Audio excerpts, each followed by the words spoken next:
Pagi itu, hujan tipis membasahi halaman rumah besar milik pasangan kaya, Dani dan Beryl. Yoga berdiri di samping mobil hitam mengelap kaca depan seperti biasa. Sebelum jam 7, wajahnya tampak sedikit lelah, namun tetap rapi. Rambut hitamnya disisir ke samping. Meski gajinya lumayan, pria 33 tahun itu selalu sederhana. Ia bangga menjadi sopir pribadi keluarga Dani dan Beryl. Selama 12 tahun terakhir, Yoga mulai bekerja sejak usianya masih 21 tahun. Saat itu ia masih bujang, kurus dan kikuk. Kini ia sudah menikah dengan wanita sederhana bernama Risa dan memiliki satu anak laki-laki berusia 6 tahun. Di rumah sederhana mereka, Yoga menjadi kepala keluarga yang penyayang. Di rumah besar ini, ia menjadi karyawan setia yang tak pernah membantah perintah majikannya. Pukul 7, lewat 5 menit, pintu depan terbuka. Beryl, wanita 37 tahun itu, keluar dengan langkah tergesa sambil membawa tas. Rambut coklat lurusnya bergoyang mengikuti gerak tubuh montoknya. Yoga langsung membukakan pintu mobil untuknya. "Pagi, Yoga," ucapnya sambil tersenyum manja. Yoga hanya tersenyum kecil, lalu menutup pintu dengan sopan. Ia masuk ke kursi pengemudi dan menjalankan mobil. Pagi itu, hanya Beryl yang berangkat lebih dulu. Dani, suaminya, selalu sibuk. Kadang pulang larut, kadang tidak pulang sama sekali. Yoga sudah terbiasa tidak melihatnya berhari-hari. Di perjalanan, Beryl menatap keluar jendela. "Aku iri sama kamu, Yoga," katanya tiba-tiba. "Iri? Sama saya?" Yoga melirik heran. "Hidup kamu lengkap, punya istri dan anak." Yoga mengangguk, tak tahu harus menanggapi bagaimana. Ia tidak mengerti maksud ucapan itu, tetapi ia tahu satu hal. Selama 12 tahun bekerja, hanya dengan Beryl ia sering bicara, bercanda, mendengarkan curhat. Sementara Dani, bosnya, jarang bicara, bahkan sekadar mengangguk. Siang itu kantor tampak sibuk. Yoga duduk di halaman parkir bersama sopir lainnya.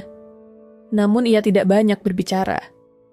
Sesekali ia mengecek ponsel, membalas pesan istrinya yang menanyakan apakah ia bisa pulang cepat malam ini karena anak mereka sedang sakit flu. Yoga tersenyum kecil membayangkan wajah anaknya yang manja. Ia balas, "Ayah usahakan pulang cepat." Tak lama kemudian, pintu lift terbuka. Beryl melangkah keluar. Raut wajahnya lelah, matanya sedikit merah, seperti kurang tidur. Yoga berdiri dan langsung membukakan pintu mobil. Tetapi kali ini, Beryl tidak langsung masuk. Ia berdiri di samping kendaraan sambil menatap jalanan ramai di depan kantor. "Yoga, boleh aku duduk di depan sama kamu hari ini?" tanyanya lirih. Yoga sedikit kaget. Sudah bertahun-tahun ia menjadi sopir dan Beryl tak pernah duduk di sampingnya. Namun ia hanya mengangguk. "Silakan, Bu." Mereka duduk bersebelahan. Yoga menyalakan mobil, tapi mesin dibiarkan idle sementara ia menunggu Beryl berbicara. Wanita itu menarik napas panjang. "Yoga, aku dan Pak Dani sudah tidak harmonis lagi." Yoga terdiam. "Aku tahu kamu sering lihat Dani jarang pulang. Dia berubah. Dia dingin, selalu sibuk. Aku seperti tidak dianggap. Aku merasa tidak dihargai sebagai istri." Suaranya gemetar, bukan menahan tangis, tapi menahan amarah. Yoga menunduk. Ia bukan orang yang pandai menanggapi kesedihan orang lain, apalagi majikannya sendiri. Namun ia tahu rasa sepi. Ia hanya berkata pelan, "Saya yakin ibu wanita baik. Tuhan pasti siapkan sesuatu." Mobil akhirnya melaju, perlahan meninggalkan kantor. Namun seiring roda berputar, hati Yoga mulai merasa berbeda. Ada sesuatu pada tatapan Beryl barusan. Sesuatu yang tidak pernah ia dapatkan dari istrinya atau dari siapapun. Hari itu Yoga kembali mengantar Beryl pulang lebih awal. Rumah megah itu terasa begitu sepi ketika pagar terbuka, memperlihatkan halaman luas tanpa suara. Tidak ada Dani. Lagi-lagi tidak ada. Beryl melangkah masuk tanpa melepas sepatu kerja, lalu langsung menuju ruang tengah, dan menjatuhkan tubuhnya di sofa mewah. Yoga berdiri kikuk di dekat pintu, menunggu instruksi seperti biasa. "Bu, kalau tidak ada keperluan lain, saya mau." "Yoga?" Duduk di sini sebentar. Potong Beryl sambil menepuk sofa di sampingnya. Yoga menelan ludah. Ini tidak biasa. Namun akhirnya ia duduk, menjaga jarak. Tangannya ia letakkan di pangkuan, sementara Beryl menatap plafon, seperti menahan sesuatu dalam pikirannya. Aku kemarin cek ponsel Dani, ucapnya tiba-tiba. Yoga mengangkat kepala. Ibu cek? Ya, aku tahu passwordnya. Dan akhirnya aku tahu ia selingkuh. Mata Beryl berkaca-kaca, lalu ia tertawa getir. Lucu ya, aku sibuk, dia sibuk. Tapi dia punya waktu untuk seseorang yang bukan aku. Yoga merasa dadanya sesak. Entah kenapa, ia ingin menenangkan, tapi tidak tahu kalimat yang tepat. Akhirnya ia hanya berkata pelan, "Saya minta maaf, Bu." Beryl menoleh, memandangi wajah Yoga lama sekali. "Kenapa kamu minta maaf? Kamu tidak salah." Yoga menghela napas, tidak berani menatap balik. Hening menyelimuti ruangan luas itu. Tidak ada suara televisi, tidak ada suara manusia lain. Hanya mereka berdua dalam rumah yang terlalu besar untuk satu perasaan yang pecah. Beryl bersandar lebih dekat. Suaranya pelan seperti bisikan, "Yoga, kamu mau temenin aku kan?" Yoga terdiam. Pertanyaan itu menggantung di udara seperti jaring halus yang sulit dihindari. Ia tidak langsung menjawab, karena ia sendiri tidak tahu daftar konsekuensi apa yang menanti jika ia berani mengatakan ya. Namun ia juga tidak tahu cara mengatakan tidak pada wanita yang hampir setiap hari berbagi cerita dengannya selama bertahun-tahun. "Ibu, saya hanya sopir." Akhirnya Yoga memilih kalimat aman. Beryl tersenyum tipis, seperti sudah menduga jawaban itu. "Tapi kamu sudah kuanggap bagian dari keluarga ini." Yoga menunduk. Ia ingin pulang. Ia ingin bertemu anaknya yang sedang flu. Ia ingin berada jauh dari rumah besar yang seperti memeluk dirinya dengan ketakutan. Namun kaki dan suaranya seolah tak bekerja normal. Beryl mengambil botol air minum dan meneguk sedikit. Lalu ia berkata dengan nada yang tidak lagi rapuh, melainkan dingin dan jelas. "Yoga, aku ingin merebut kembali perhatian Dani. Aku tidak mau dia meninggalkanku." Yoga mengangguk perlahan. "Ya mungkin bisa dibicarakan baik-baik, Bu. Aku ingin hamil." Kalimat itu menusuk udara, membuat Yoga menoleh spontan. Ia menatap Beryl, menunggu ada tawa sinis, sebuah candaan. Namun yang terlihat hanya keseriusan yang tajam. "Kalau aku hamil, Dani pasti kembali memikirkan keluarga. Dia akan berhenti berselingkuh. Dia akan melihatku lagi sebagai seorang istri." Suara Beryl gemetar, tetapi matanya tidak. "Aku hanya butuh itu, Yoga. Satu anak. Lalu semua akan kembali normal." Yoga merasa jantungnya berdetak pelan tapi berat. "Lalu, saya bisa bantu apa?" Ia menyesali pertanyaan itu detik setelah mengucapkannya. Beryl bergeser mendekat. Wangi parfumnya begitu dekat, menguasai ruang kecil di antara mereka. "Kamu pria baik, rajin, tulus. Kamu adalah seorang ayah." Yoga menegang, dan Dani tidak akan tahu. Nada suara itu bukan permintaan, bukan rayuan. Itu tawaran. Yoga pulang malam itu dengan langkah yang tidak seimbang. Motor tuanya melaju pelan, seperti menyesuaikan detak jantungnya yang tak keruan. Ia menatap rumah kecilnya. Lampu ruang tamu masih menyala, suara batuk kecil anaknya terdengar samar dari dalam. Risa, istrinya, membuka pintu sambil tersenyum kelelahan. "Akhirnya kamu pulang juga? Capek ya?" Yoga hanya mengangguk, memaksa senyum. Ia mencium kening anaknya yang tertidur, lalu duduk di samping Risa.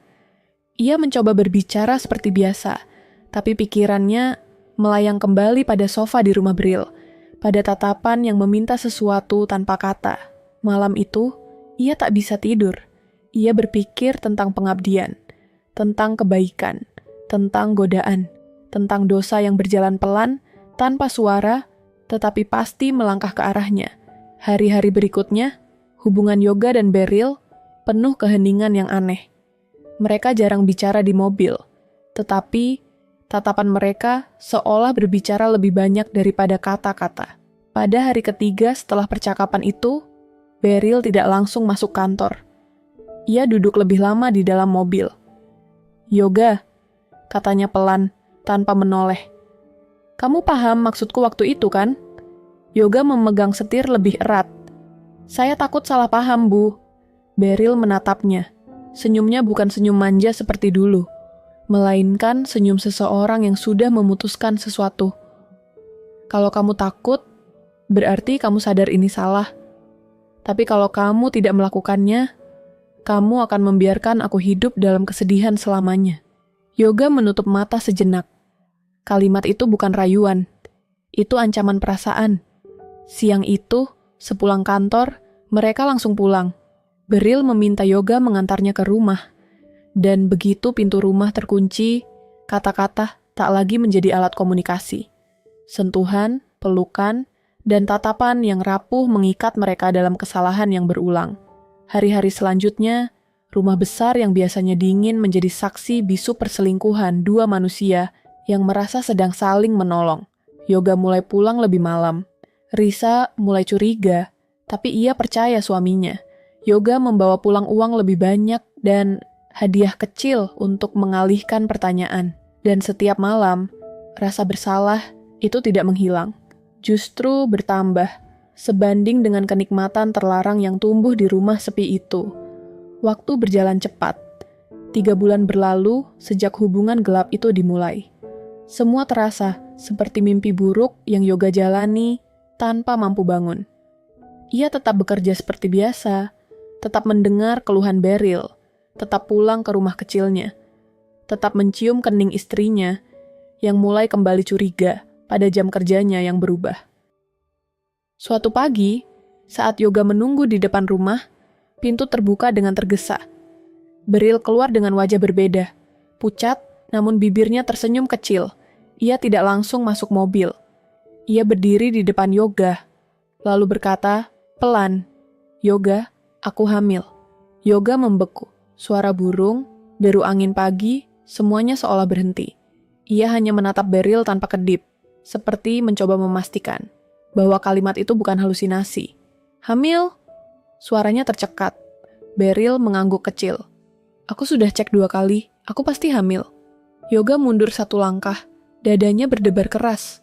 Bukan karena bahagia, tapi panik, ketakutan, masa depan, kesalahan yang tidak bisa dihapus lagi. "Bu, bagaimana dengan Pak Dani?"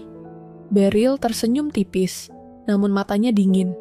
"Aku akan bilang ini anak kami, anakku dan Dani." Yoga merasa tanah bergetar di bawah kakinya. "Tapi kalau..." "Yoga." Beryl mendekat, memegang lengannya erat. "Ini yang kita inginkan, kan? Kamu mau aku bahagia. Kamu mau menolongku. Kamu mau membuktikan kalau aku layak diperhatikan. Sekarang aku berhasil. Dani pasti kembali padaku." Suaranya terdengar seperti kemenangan, bukan syukur. Yoga tidak bisa bicara. Perutnya seperti diikat, ia mengangguk, meski tubuhnya gemetar pelan. Beryl menariknya ke dalam rumah, seolah ingin merayakan momen itu. Tetapi di mata Yoga, semua tampak seperti jurang tanpa dasar. Hari itu, Yoga mengantar Beryl ke kantor. Wajah wanita itu tampak ceria untuk pertama kalinya. Yoga menyetir tanpa bicara. Di lampu merah, Yoga menoleh pada kaca spion. Ia melihat pantulan wajahnya sendiri, pucat, matanya lelah. Tiba-tiba ia berpikir tentang sesuatu yang tidak pernah ia bayangkan sebelumnya. Jika semua ini terbongkar, bukan hanya dirinya yang hancur, istrinya juga akan kehilangan suami. Anaknya akan kehilangan ayah. Dan Yoga menyadari, ia terperangkap, tidak bisa keluar, tidak bisa mengaku. Kehamilan itu bukan kebahagiaan. Itu penjara rahasia. Selamanya. Sejak kabar kehamilan itu, hari-hari Yoga berubah menjadi ketakutan yang berjalan bersamanya kemanapun ia pergi. Ia mulai lebih sering diam saat bekerja. Tidak lagi merespons candaan Beryl, tidak lagi memandangi wanita itu seperti dulu.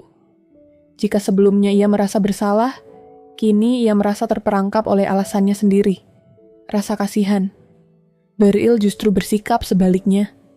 Ia tampak bahagia. Mulai membeli pakaian hamil, mengatur menu makanan sehat, bahkan mulai membuat daftar nama bayi. Tidak ada rasa bersalah terpancar dari wajahnya. Ia benar-benar yakin bahwa yang ia lakukan adalah hal terbaik bagi rumah tangganya. Siang itu, saat berhenti di parkiran basement kantor, Beryl duduk sebentar sebelum turun. Ia menatap Yoga lekat-lekat dan tersenyum lembut. Terima kasih. Ya, kalau bukan karena kamu, aku tidak akan punya harapan lagi. Yoga tidak menjawab. Ia menundukkan kepala, seolah suara itu adalah beban baru yang menyangkut di tenggorokan. Beryl menepuk bahunya, lalu turun. Yoga tetap duduk beberapa detik mencoba bernapas. Telepon berdering. Risa, istrinya. Halo ayah. Suara lembut istrinya mengguncang perasaannya lebih kuat daripada sentuhan Beryl tadi. Malam ini bisa pulang cepat. Anak kita pengen makan malam bareng kamu. Yoga menutup mata rapat-rapat. Dadanya sesak. Iya, aku usahakan.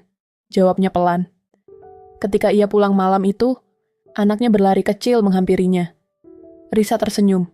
Senyum yang benar-benar tulus, bukan manipulatif atau menuntut. Yoga menahan rasa ingin muntah, bukan karena jijik pada keluarganya, tetapi jijik pada dirinya sendiri. Saat makan malam, Risa memandang suaminya lama. Ayah, kamu kelihatan capek banget. Ada masalah di kantor? Yoga ingin jujur. Ia ingin menangis. Ia ingin mengatakan semuanya dan minta ampun.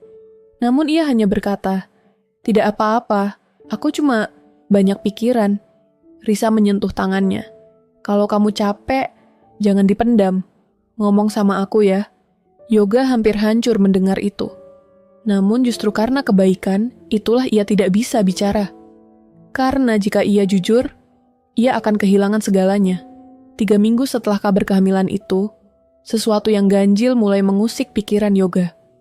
Bukan soal anak, bukan soal rasa bersalah, melainkan Beryl. Sejak hamil, wanita itu tidak lagi membicarakan perselingkuhan Dani. Tidak lagi menangis, tidak lagi mencari pembuktian.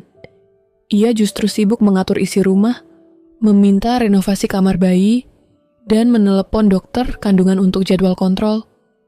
Yang aneh, ia tidak satu kali pun menyinggung Dani di hadapan Yoga kecuali saat ingin menyebut, anak ini milik suamiku. Yoga menunggunya keluar dari klinik suatu sore. Ia memandangi foto hitam putih kecil yang baru diterimanya. Bentuk janin mungil. Seharusnya ia bahagia, bangga, takut, atau setidaknya berpikir tentang masa depan. Tapi yang ia rasakan, justru kekosongan yang mencurigakan. Beryl masuk mobil sambil tersenyum manis. Dokternya bilang bayinya sehat, semua berjalan sempurna. Yoga hanya mengangguk. Baguslah, Bu. Tahu tidak, Yoga, kata Beryl sambil memandangi foto USG. Aku benar-benar merasa menang sekarang. Kata menang itu menggelitik benaknya. Ia memberanikan diri bertanya, lalu bagaimana dengan selingkuhan Pak Dani? Beryl terdiam sejenak. Lalu ia tertawa pelan, seperti tertawa karena Yoga menanyakan sesuatu yang tidak lagi relevan. Yoga, kamu terlalu polos. Yoga mengerutkan kening. Maksud ibu? Beryl menyandarkan kepala pada jok. Matanya menatap lurus ke depan, tanpa rasa bersalah, tanpa rasa luka. Kamu pikir aku akan mempermasalahkan hal itu lagi? Untuk apa? Aku sudah dapat yang aku mau. Yoga menegakkan punggungnya. Pak Dani beneran berselingkuh kan, Bu? Beryl meliriknya. Pelan, tajam, seperti memandang anak kecil yang baru menyadari sesuatu.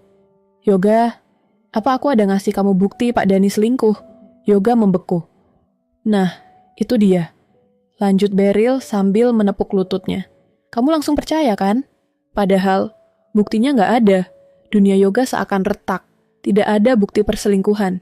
Tidak ada percintaan terlarang, Dani. Semua rasa kasihan itu hanya jebakan. Dan Beryl tersenyum kecil saat berkata, aku hanya butuh anak. Dari pria yang sehat. Yoga merasa pandangannya berputar. Semua ini hanya manipulasi Beryl. Yoga ingin berteriak, tapi tak ada suara yang keluar. Kata-kata terakhir Beryl masih terngiang seperti duri di tenggorokan. Aku hanya butuh anak. Dari pria yang sehat. Hanya itu. Tidak ada perselingkuhan, hanya manipulasi. Ia ingin marah, Tapi bagaimana? Ia sudah terlibat terlalu jauh. Ia tidak bisa membantah tanpa membongkar dosa sendiri. Semua ini seperti perang yang ia tak tahu kapan mulai.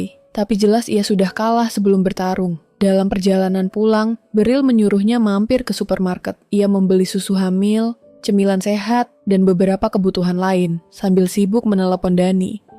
Yoga berdiri beberapa langkah di belakang, mendengarkan. "Sayang, nanti malam pulang lebih cepat ya." "Aku ada kejutan," ucap Beryl dengan suara manja, seolah tidak pernah menuduh suaminya selingkuh. Tidak ada kemarahan, tidak ada luka. Semua seakan normal. Yoga menggenggam troli erat. Jadi selama ini tuduhan selingkuh hanya pancingan agar ia mau ikut dalam rencana. Dan ia termakan karena rasa iba. Karena ketulusannya dimanfaatkan. "Aku kangen kamu," lanjut Beryl dalam telepon. Suaranya lembut. Yoga mengalihkan pandangan, muak mendengarnya.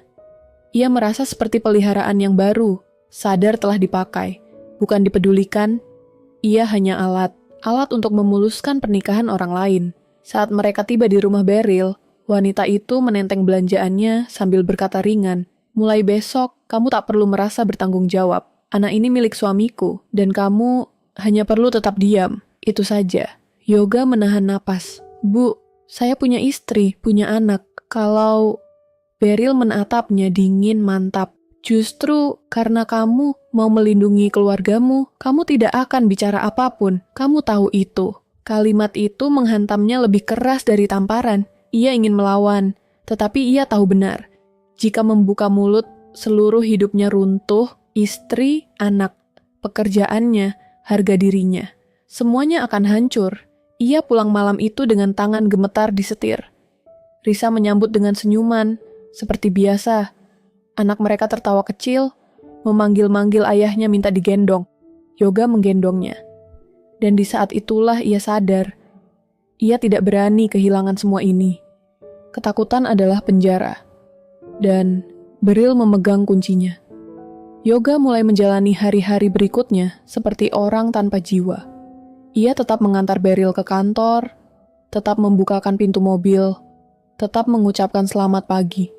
Hanya saja, kini ia tidak lagi melihat Beryl sebagai wanita rapuh yang butuh pertolongan.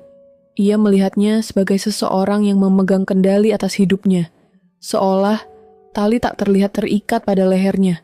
Suatu pagi, saat mengantar Beryl, wanita itu tampak sibuk memegang perutnya yang mulai membesar. Ia sering tersenyum, menatap bayangannya sendiri di jendela mobil. Yoga menatap jalan, diam, tetapi pikirannya terus bekerja. Ia tidak ingin jadi bagian dari kebohongan ini selamanya. Ia harus mencari cara keluar, tanpa bicara, tanpa mengaku. Saat turun dari mobil, Beryl berkata ringan, "Mulai besok, Dani akan lebih sering di rumah. Aku berhasil membuatnya pulang lebih cepat setiap hari." Ia tertawa kecil, bangga dengan keberhasilannya. Yoga hanya mengangguk. Namun sebelum pintu tertutup, ia memberanikan diri bertanya, "Kalau nanti Pak Dani curiga bayi itu tidak mirip dengannya?" Beryl berhenti bergerak. Lalu ia menoleh dengan senyum yang perlahan berubah menjadi sesuatu yang menakutkan. "Yoga, kamu lupa.